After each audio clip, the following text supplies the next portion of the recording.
Can we chat about the playing days? And I'll try not to ask you questions you've been asked 6 billion times before in so many interviews. You'll do well, John. I've answered them all. Oh my God. What's the, well, actually on the playing days, is there a certain question that you roll your eyes every time and go, oh God, here we go again, this one? Not really, no, because I'm dead long in the tooth now. I think I probably answered every question. Yeah. Joe, let's see what you've got. Try me. Okay. Look, well, I'm not going to bring up the white suits. We can chalk that one off as a reasonable start. Here's one you've definitely been asked before, but I just want your perspective on it. So, for maybe younger viewers who mightn't fully realise the impact you made when you started off, it was just insane. We have 40-year-old Graham Souness. I'm sure you thought he was an old man. It's funny how time is. 40-year-old Graham Souness giving 18-year-old Robbie Fowler his debut. Just to give some of the highlights in those initial years, you had a hat-trick in just your 5th game. In your first 13 games, you scored 12 goals.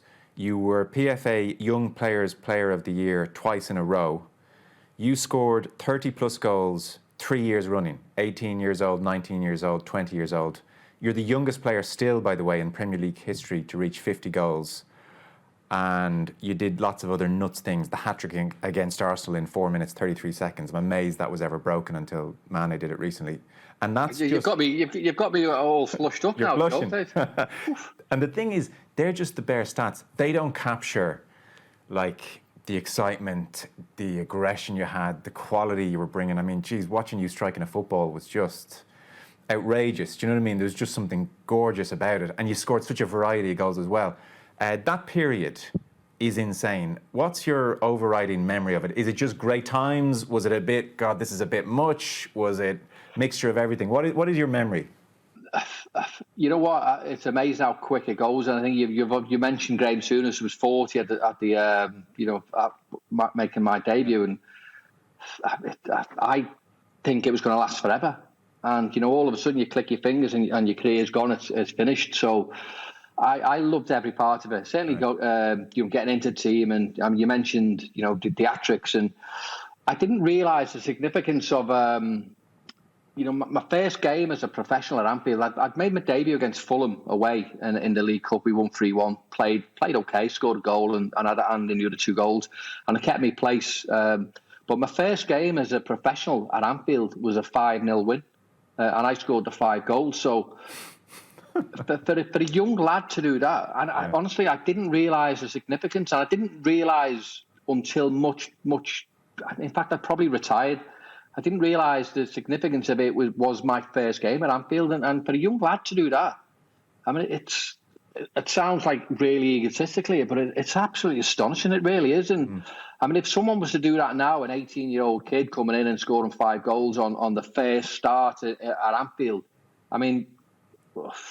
The world would blow up. I don't even know what to say. But look, I loved that. I played with good players, and that certainly helps as well. Yeah. And I mean, I was quite lucky that I think with football, as much as everyone goes on about you're a talented lad and you're naturally instinctive and you're naturally gifted. I was naturally gifted because I'd done the monotony of doing the same thing over and over again in training. I think that's what goes amiss with me. And when you said before about questions you get asked, I mean, I'm always a little bit peeved off with that one. You make it look easier. You're naturally gifted. I mean, I worked incredibly hard at my game, and this is what goes maybe against me as well. What you were saying before about because you're maybe a jack the lad at times. People didn't see how hard I trained and how hard I worked to go and score the goals I did. And those certainly first few years were absolutely incredible. Yeah. And I would do it. And look, I'll be honest with you, I think injuries probably did play a major, probably a downfall in my career. But I was still okay. I was still scoring goals, okay, not to the level I maybe started off, but I would back myself against anyone. Now, I probably at times don't probably get the recognition, I probably warrant. I warranted because, I'm in the top 10 of the Premier League goal scorers. I'm Liverpool's, top scorer. I mean, Salah's got to beat that the way he's going this season. I'm still Liverpool's top scorer in the Premier League era. And maybe I don't get the. Well, it's a little bit of a sob story, but maybe I don't get the plaudits that I should be getting. It's funny you say that, right? Because I agree with that, and I think what you suffer from is probably Wayne Rooney, to a lesser extent, suffers from it because he had more longevity than you had with the injuries. But there was a degree whereby when you do something so spectacular, so young, one, everyone assumes it was easy for you and it didn't take much work, and two, they think, God, where's he going to be in 10 years? It's only going to get better. Whereas if you had come on the scene and worked and gone well, and between the ages of 26 and 30, you'd had these seasons where you're scoring 30 goals plus and you've blossomed into this amazing global star, then people would say, what a career, God, amazing. God, how can you fold that? The fact that you did it early on probably goes against you, which isn't, it probably isn't very fair, but that's human nature, I suppose. There's an assumption because there at 20, you'll do it at 30. Well, it happens, and I mentioned injuries, and for those who don't really know the extent of the injuries I had, I broke my leg when I got into the team. I've had 2 major ankle operations. I've had a cruciate knee injury that I was out for. I had an operation on my right hip. I had a microfracture on my left hip, and obviously various back problems throughout as well. So I was probably unfortunate. The fact is that injuries did play a major part. Now, you probably get a few players who will go throughout the career and not get injured. But maybe it was I'm not saying the other players haven't got the desire, but it was maybe my desire to sort of get on the end of, crosses into the box and go to places that I possibly knew that was going to hurt me. For your knee, your ankles, your broken leg. So maybe my desire and my determination and my will to do well and score goals was maybe that was to the detriment of my career in the long run, because there's probably been a few injuries caused by me wanting to do a little bit more than what was wanted. See, I was going to ask about the injuries. I knew about the cruciate ligament in '98, and I hadn't fully realised all the other stuff that was maybe you were juggling as well, because I was just jotting down the stats, and again, this is where it's a bit unfair to even mention them, but so you come on the scene and you're just absolutely phenomenal. And then I look at, say, the Leeds years 01 to 06, and you think, you kind of forget, you're aged 26 to 31 in those peak years. Like, you were born the same year as David Beckham. He's having, this is a glorious period in his career by comparison. So 26 to 31, peak years, Leeds and Man City, you score 42 goals in all competitions in 5 years. Like, for the 20-year-old you, that's like a season and a bit's work. Do you know what I mean? And I wonder, was that incredibly frustrating period, that Leeds Man City period, when you knew your body wasn't where you'd love it to be? What was that period like in your career? Yeah, you probably nailed it. Just frustrating. Again, I was confident of doing well, and more so Leeds than Man City. I think my goals per games at Leeds was very good. Yeah. I was 1 and 2. I think 12 goals in 24 appearances. Yeah. Man City, it took me a while to get going, in all honesty, because for whatever reasons, I don't really know. I wasn't comfortable going there at the start, but I felt as though I needed to, because Leeds needed me off the wage bill. Now, look, this is not me having a go at Man City. This is just me as an individual. You'll know yourself, when you're not comfortable, doing something that you really want, then that maybe has an adverse effect in your performance. And I'll be the first to put my hand up and say, my first, certainly, year at Man City was not good enough. I tried. I never down tools, or I never wanted not to do well. Now, I've never ever gone into the game and not wanted to be the best player on a pitch. That was just the attitude I had, and I think that's not a bad attitude.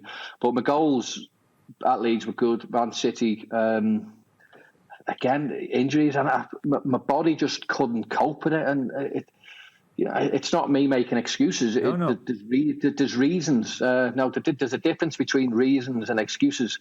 Now, I'm the first person, and I'll tell you if there's something's not right, and it's probably easy to make excuses. It really is, but there was reasons, and there were valid reasons. Whereas I was getting, aches and pains. You're losing your place in various teams. It happened at Liverpool when I lost my place. I didn't enjoy it. I wanted to play all the time. Well, could I jump in and say that, because that's an interesting season, the 01 season, the Houllier season, I suppose. So Owen and Heskey are to the fore. You still score 17 goals, I should add. League Cup final you scored. But things like FA Cup final, you're a 77th minute sub. That UEFA Cup final, 64th minute sub. And so again, from the outside, I'm thinking, he's only 25 years old. 3 years ago, this guy was better than anything around. Really, 3 years ago, he's better than anything around. He's still only 25. Can you take us inside your head and your body? On the pitch across 2000 and 2001, were you as a player with those injuries, was it just, did you not feel as sharp, as fast, as strong? How were you different? 2001, in all fairness, I was probably fine. Right, okay. Now, it's hard for you as a player to sort of realise that you're not the first choice. It really is. And I can't stress that enough. I wanted to play all the time. Now, obviously, I didn't notice at the time because you're probably pig-headed and you are as a player. You're a little bit selfish, so you believe you should be playing all the time. Now, I did all the time, but now that I'm a manager, I fell out with obviously Gerard Houllier, and I fell out with managers who weren't playing me. Now, that's not me being horrible. That's me because I want to play. Now, what you've got to bear in mind, and you don't realise this at the time, is the manager has got a job to do, and he's got to pick the best team, what he thinks is going to win games and win trophies. And a large portion of time, I wasn't his choice, and it's hard to accept. So when you've gone from where I was to sort of being a bit part player is probably wrong because I still played more than enough games. I still scored a lot of goals. More than played my part in that year. It was whenever there was a game that Gerard Houllier probably won, he went with his obviously partnership, which was Michael and Emile, and it was tough. It really was because I believed I was better than both of them. And people can say what they want. Sure. I was such a confident lad, and as much as injuries may have, I was still a back myself, and I proved that by the goals I scored when I did play. Now, in that particular year was the League Cup final. I played and captained the side and scored a goal. The UEFA Cup final was I came on, scored a goal. The FA Cup final, I came on when we were 1-0 down, so I played my part, Joe, in that as well. So never mind the Michael Owen final; it was a Robbie Fowler final, right? And that was it. But also that last game of the season was a game against Charlton that we needed to win. Yes. To make that season unbelievably special. And, I played, started, captained the side and, scored 2 goals. And so it was a little bit of a bittersweet season. I loved playing my part and I scored goals and I was more than useful at times. But I would have loved to have played a bigger part. Again, purely selfish. No, that's fine.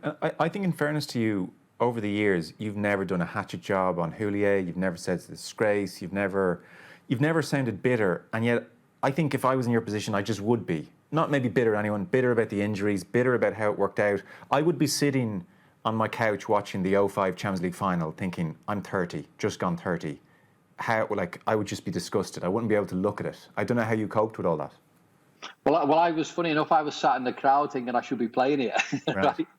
Honestly, it was. But look, I think that when you are a footballer, there's got to be a little bit of realism involved. So you know that you're not everyone's cup of tea. Now you mentioned obviously about my career with England. It's something that I don't really like talking about fondly because I never really had a good time playing for England because I never played. It's one of them. If you're playing and enjoying your football, then it's the best thing in the world. But if you're going to into England camps and World Cups and European Championships, you're not playing. That is feeling like a bit part player, and I never enjoyed that. So, even my stats for England, 6 or 7 goals. I should know this, but I think maybe 7 goals. I have it for you here: 26 caps, but only 12 starts, 7 goals. 12 starts. Yeah, so even that record is not bad. So again, you have this unbelievable, ethos about or ethic about yourself where you should be playing. But managers have different roles and different methods of how they want to play as opposed to what you want as a player. And again, they're putting the team out that they think will be. And look, if you're not in it, it is hard to take. But I can imagine. But what can you do? You can't really do nothing. You can't. It's not as though with England you can go out there and you can train harder because the manager will have an idea of who he wants to play anyway. I mean, just to put things into context, Joe. I mean, I made my Liverpool debut in '93. I made my England debut in '96. I'd scored almost 100 goals before I got my first cap. Nowadays, if you're in the Premier League and as an English player, if you score 2 or 3 goals, you're guaranteed a cap. But wasn't. I mean, we were so blessed with a good quality of strikers.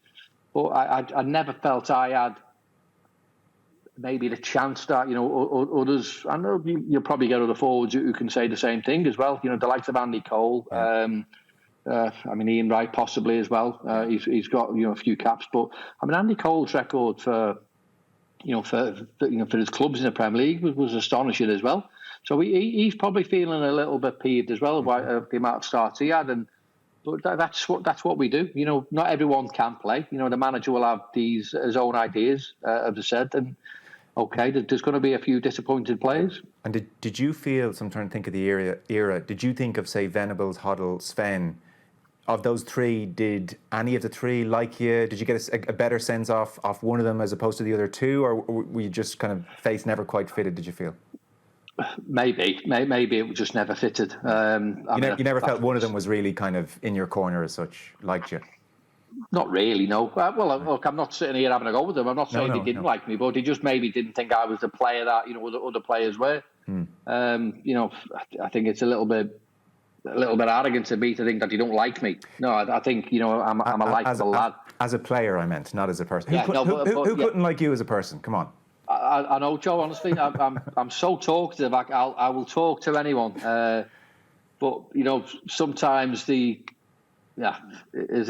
face doesn't fit, and there's other plans. And England manager, you're picking a team that you think will win. And I mean, I started 12 games? 12 games.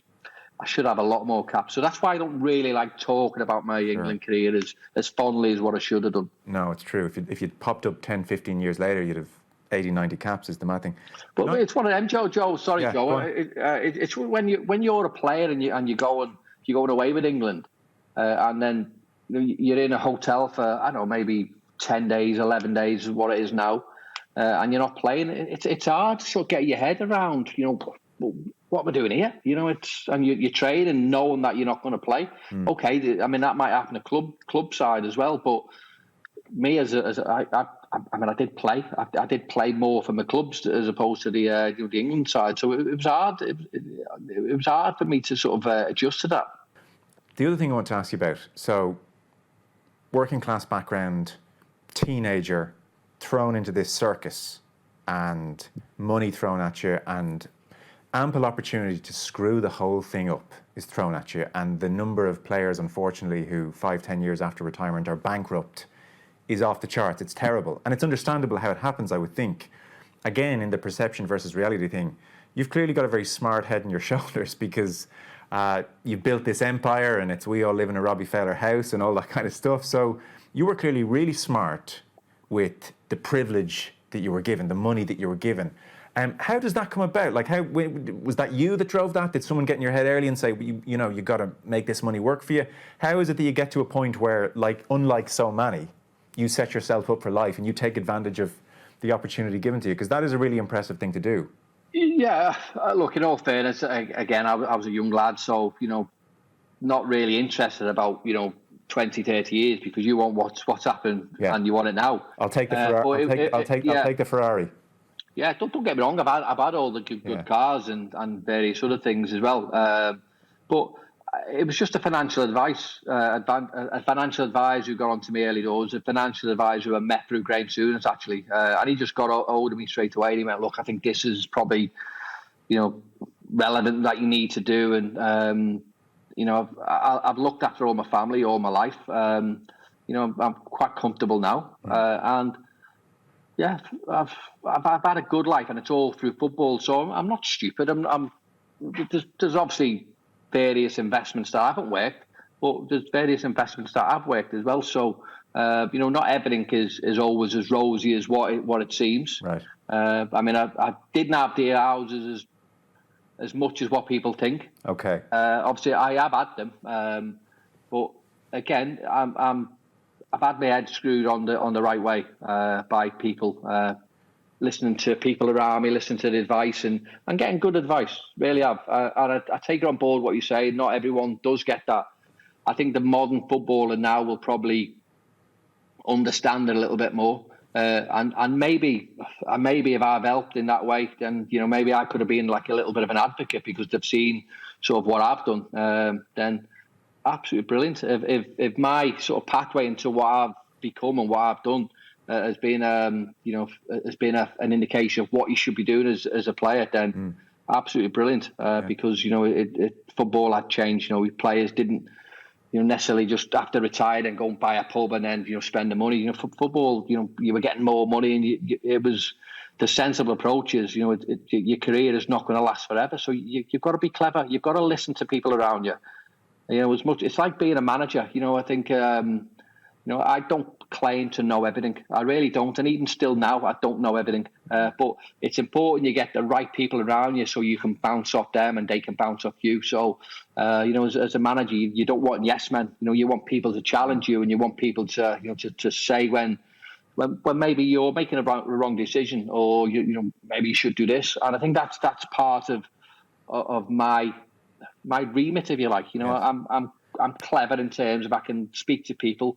I'm a good people person. I can understand different arguments, and I think it's important that you listen to those around you. So it's that team around the team, which is what I've had from a young age, has been massively important for me. Right, very good. And so, not to get too philosophical for a Tuesday lunchtime, money doesn't buy happiness and all that kind of stuff. What has it been like to go from very normal upbringing to I guess, compared to most men in the street, very wealthy, very comfortable for you and for your family? Does it bring a sense of comfort? Does it make no great difference? What impact does money make on a life, I suppose, is the question. Well, it's an hard question to answer this, because obviously it does help, doesn't it? I think I've earned, everything that I've got now, I've earned. I've worked hard for it, and I never ever want to throw it away.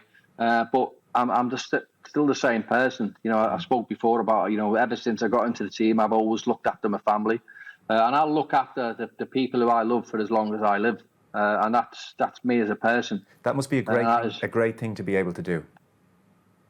It's absolutely unbelievable. I know I've been in a position where I can do that. I could do that. So, it's. What you've got to remember, Sally, is me growing up. So my mum, my dad, it split up before I was born, and we didn't have an awful lot, in all honesty. Right. What we probably had was okay, and but it wasn't the most affluent upbringing that we had.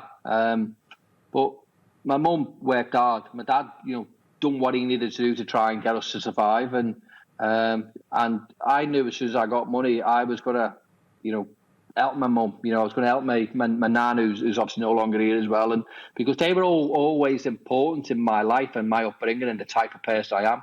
So they went out of their way to help me when I was growing up, and give me things that buying football boots.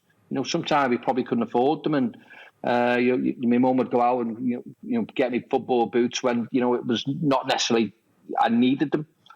My dad done the same, but it was just a case of, look, I'm giving back because you have dedicated and sacrificed an awful lot, in my aid, if you like, to become, this player. Yeah.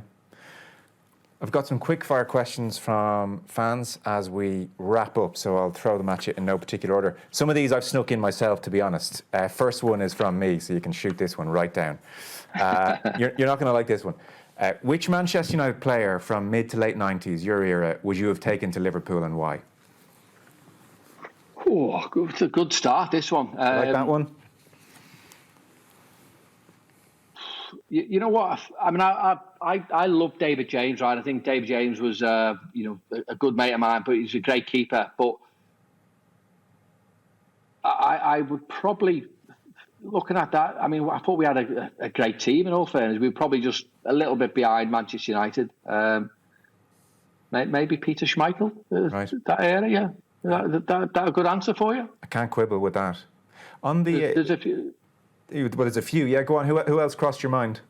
Roy Keane straight away, because of the type of player he was, and the leading on the pitch and leading by example. Yeah, probably Roy Keane and Schmeichel. So there's not one player, there's two players there. Yeah, fair enough.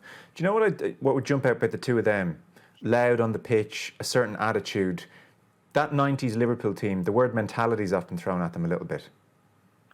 Yes, and I mean, I hope it doesn't get throughout our meet that much, because I went onto the pitch, with the right mentality all the time. Yeah. Always believing that we could win.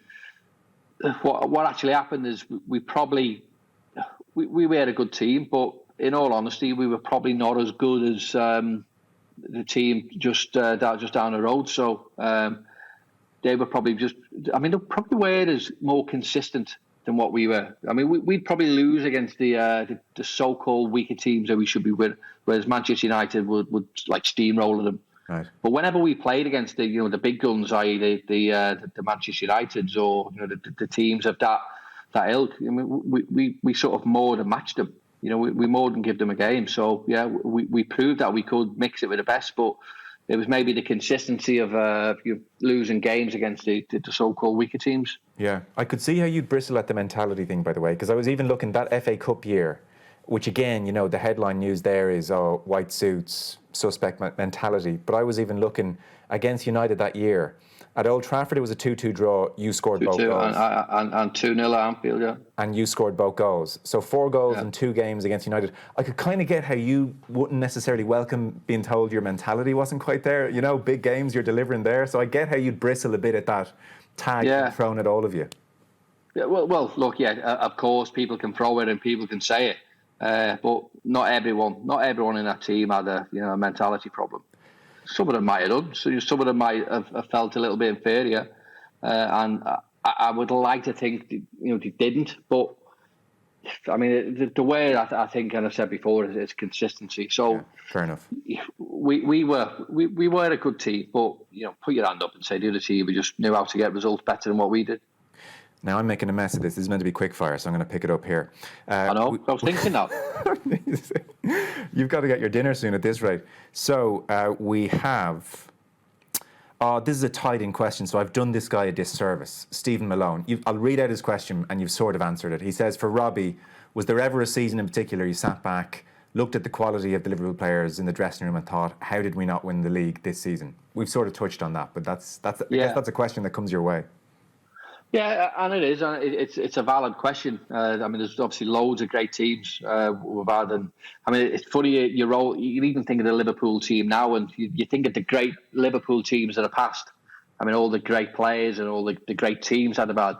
But probably this team now, it's as good as any team that I've seen for Liverpool, and that's actually quite an astonishing thought, really, isn't it? Because when you think of the quality teams that certainly I played with, and and even obviously the era before me, the 70s and the 80s, who were phenomenal. But I mean, I probably look at the 95, 96, 96, 97 was probably my best team in terms of what we should have achieved more. I mean, I think we had a League Cup. We had a League Cup, and I mean it's quite criminal for the players that we had, really. That we've only won that. Where's that League Cup medal?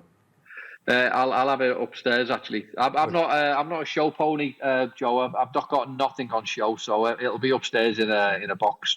Right. Okay. You don't with all shirts and. Okay. You don't have the Players' Player Award in the bathroom, anything like that, no.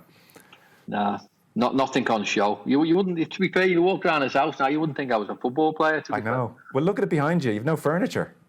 Is there a cup in that house? Well, there is. You know what? Like I said before, it was me tidying up because I knew I was doing it. And when you've got a house where you struggle to get Wi-Fi, you've got to try and find the best place, and this is it. So listen, it's quite clinical, and the wife is she's been I mean, she's had the marigolds on and everything all morning trying to make it spotless.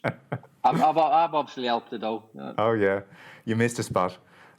So Dara Hayes, for Robbie Fowler, you scored the first goal I ever saw live at Anfield. This is the great thing, I guess, you're talking about making people happy. So Dara Hayes, first goal I ever saw live at Anfield, and it was the 4-3 thriller against Newcastle in '96. Good man, Dara, you got a good game. Yep. Atmosphere is amazing. Which game do you remember as having the best atmosphere that you ever played in? You know what? I would put that game up there. In all fairness, that was incredible. I mean, it was both two teams who wanted to win it more than the other one. It was, it was an incredible night.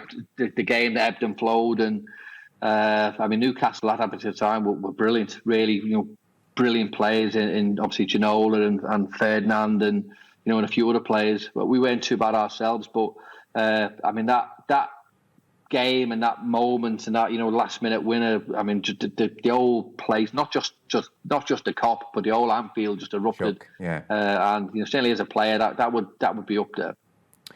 Lola wants to know your greatest moment. Is a good one to finish on because I've been a bit miserable with some of my questions, to be frank. What was your greatest moment as a Liverpool player? Well, you know what? I think we touched upon it before as well. Now, I think you've probably got a sense about me, and I'm very, very unegotistical, and records are good, and it's great winning individual trophies and individual honours and scored and the amount of goals I scored. But probably one of my most proudest moments was that 2001 season. Now, I said before about a bittersweet where we won every cup competition that we entered, but Liverpool as a club hadn't been in the Champions League for a few years. And we needed to beat Charlton last game of the season to get into those Champions League places. Leeds were playing, I think Ipswich. I think they were playing Ipswich, a relatively easy game for them. So we knew that we needed to win. So that moment where we beat Charlton and that just captioned off the season for us. I mean, that was an incredible year. So my proudest moment was not an individual moment. It wasn't individual goals, it wasn't individual trophies. It was what we achieved that year as a team, and it was quite astonishing. It really was. Listen, it's been an absolute pleasure. Such an interesting chat with you, Robbie Fowler. Hope we see you in a dugout again very soon. Thanks so much, and for all the honesty and the answers, it was a real pleasure. Thanks so much, Robbie. Pleasure, mate. Thank you. Cheers. That was Robbie Fowler. We were here with thanks to Cadbury FC, official global partner of Liverpool Football Club, and you can check out cadburyfc.com for updates on promotions and giveaways.